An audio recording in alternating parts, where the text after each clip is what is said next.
Joining me now is the former Royal Butler and I'm a celebrity runner-up Paul Burrell, former Conservative MP Louise Mensch, and in the studio, palliative care Dr Rachel Clarke. Well, welcome to all of you. Rachel, we never met, but we had a lot of discussions during the pandemic when I was at Good Morning Britain and things got very heated.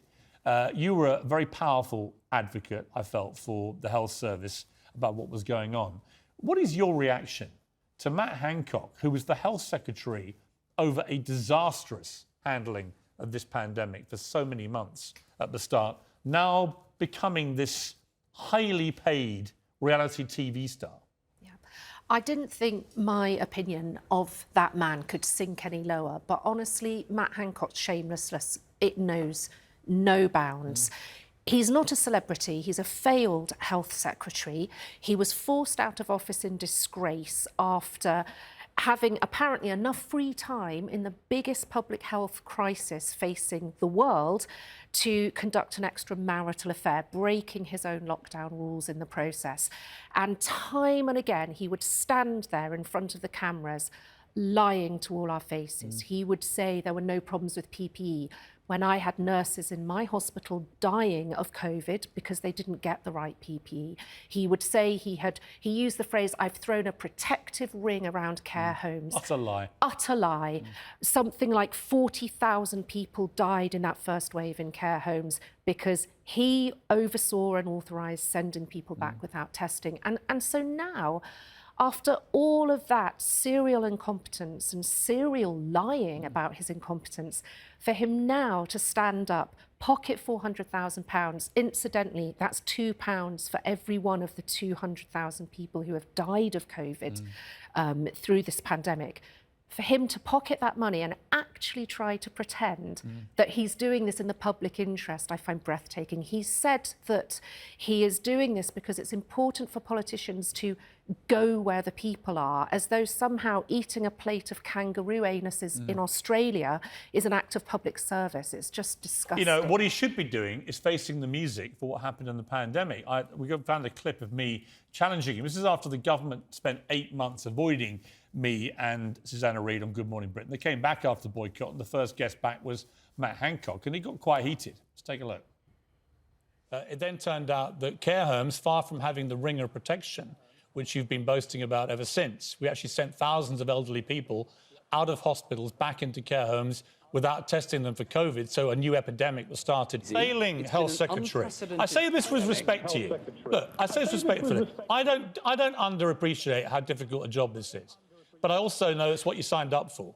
We have had a constant series of failures and U-turns throughout this year. I mean, are you prepared to admit to any mistakes of the charge sheet I read out? Sure, of course, we've made mistakes. No, he should be facing the music on this in a tribunal, an inquiry, and any other official bodies that are coming down the track about what happened in this country, and that, particularly in that first wave of the pandemic, when we were so woefully underprepared. Remember, Matt Hancock, at the start of the pandemic, stood up in the House of Commons in January in 2020, and he assured us that we were fully prepared for what was to come. And it turned out we couldn't have been less prepared. We had no testing system, no personal protective equipment. That's why so many people died. He worked in our health system. The borders were left wide open for everyone to bring the virus in, and so on and so on.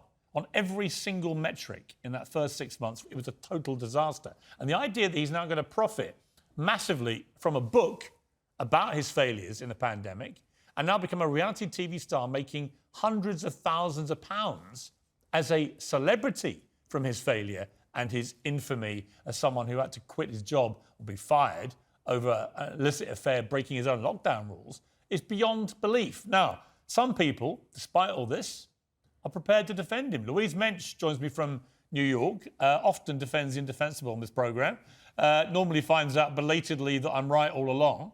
Also joined by Paul Burrell. Welcome to you as well, Paul. I'll come to you in a moment. Louise Mensch, how on earth do you defend this when we've just been told by the Bank of England that we're facing the worst recession in 100 years? This man is a highly paid member of Parliament who has a constituency of people who are going to desperately need his help. He's 10,000 miles away eating kangaroo bollocks. What's going on?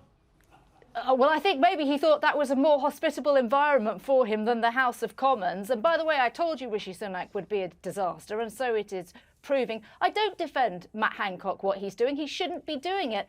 And for him to go out and say it's not about the money is just taking people for fools, quite frankly. But that said, I think it's the least important thing for the Conservative Party to be faffing around, taking the whip away from him. They didn't take it away from Nadine Dorries. That's just hypocrisy. And I think Rishi Sunak is using this entire affair to distract from the fact that he's got a criminal as Home Secretary. That's what's really important, not that Matt Hancock is on his way out the door, to be honest with you, and is lining his pockets on the way out. Yeah, That's but you just see, more shabby behaviour from a guy that lost his job. I don't agree. As long as he remains a member of Parliament, his salary is paid for by the British taxpayer. The British taxpayers, in their millions, are facing the worst cost of living crisis in living memory, and many of them will need their MP's help in their constituency. It's an absolute abrogation of his duty to jet off to the other side of the world and take part in some dumb reality show. Well, perhaps it's time for the House of Commons to change the rules so that MPs can't do this. He's not the first and he won't be the last. There was that Dugdale, I think her name is the SNP MP who did it as well. But the fact is right now, the rules protect MPs who want to go away and line their pockets with a little bit of, £400,000 is a hell of a lot of money. It's pretty clear to me that Matt Hancock isn't going to stand again. And this isn't the only project that he's doing. Should he be doing it? Absolutely not. Is the government use it to distract from the Home Secretary being a criminal leaker who's worse than a rusty colander? In my opinion, yes, they are. But if you're asking me if I defend Matt Hancock making this choice, I say I definitely don't. When I was an MP, they offered me a large amount of money to go and do that show, and I turned them down. I wasn't a government celebrity. I didn't think it was appropriate at all. But I think I might be the only MP that's ever said no to that amount of cash. Right, I mean, this is the thing, Paul Burrell, isn't it? He's obviously, we know he's getting divorced or is divorced now. I can't keep up with his shenanigans, but we know he probably needs the money. We know that he has probably got no way back to frontline politics. He was humiliated by Rishi Sunak last week in a really cringe-making video when he's blanked him. So there's no way back for him at high level. So he's banking the cash. My point, I mean, you've been in I'm a Celebrity. We're going to see him laid bare, yes. Probably at his worst, aren't we? Yes. Because they'll know that's what the British public will want to yes. see, him ritually humiliated. Yes. What's it like in that jungle? Is there any escape from the glare of the cameras? No. There's no hiding once you're in the jungle clearing. The great British public will decide themselves if they like Matt Hancock or not. And my prediction is they won't. I don't think Matt Hancock will do himself any justice by doing I'm a Celebrity to get you out of here, because you can't hide, you can't lie, you're yourself. You're literally laid bare, and anything and everything he does will be recorded. And I think the great British public will love to see our health secretary swigging back a cockroach smoothie. It'll make great television, but it won't do him any good. I mean, I would love to see him humiliated, no question. But I just, I keep thinking back to the pandemic, and I keep thinking of all the families who couldn't go and see their dying loved ones. They couldn't have weddings, funerals, they couldn't have christening, they couldn't do any of these things. The sacrifices made by the public and were immeasurably worsened by Matt Hancock's incompetence. And then he brazenly broke his own lockdown rules to have an affair and has to be fired from his job. And now he seems to be making all this profit from books, from TV shows, and everything else, off the back of ignominy and disgrace. It's an incredible fee to pay someone to sit in the jungle and eat a kangaroo's penis, isn't it? But, you know, somebody's paying this amount of money to humiliate him, really. And I thought that Parliament was still sitting. I thought his job was to sit in Parliament on behalf of his constituents. Ask them what they think. They can't be too happy. No, I mean, this is the point, really, isn't it? Bring Rachel back in. I mean, if I'm a West Suffolk constituent watching this go down, this guy has already, been the subject of national hatred over a lot of the terrible mistakes he made in the pandemic, then national ridicule for the affair which broke his own rules, which is why he had to go.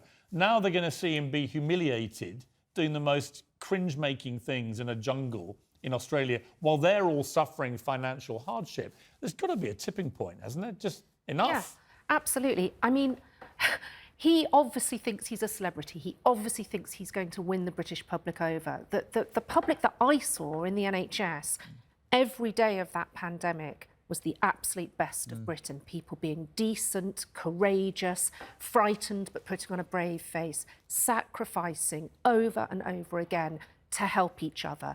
That's what most people did. They rolled up their sleeves, they tried their best.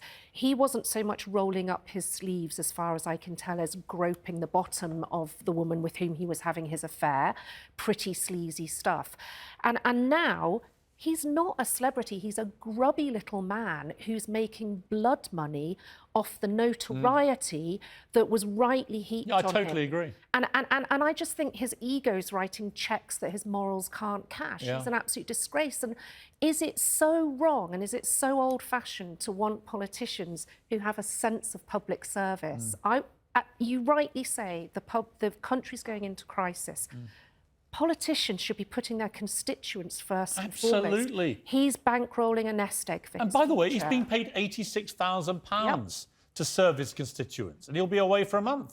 Yep. So it's unbelievable. The team did a little mashup of Matt Hancock's, I don't know what you call this really, let's just play it and you can all laugh at him. You're quite emotional by that. Well, it's just...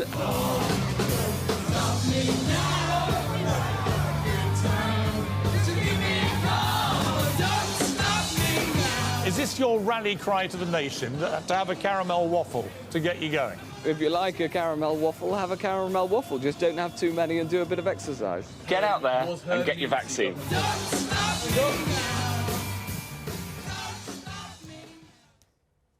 Absolute buffoon. An absolute buffoon. But I think there's a lot of people who won't be laughing about this, who will be as angry as I am, as you are, Rachel, and I think as everybody else will be. I think it's completely shameful. Anyway, thank you for joining me. It's good to finally meet you. Pleasure. Louise, thank you for joining me from New York. Paul, always good to talk to you. Appreciate you joining the programme. Thank you all very much.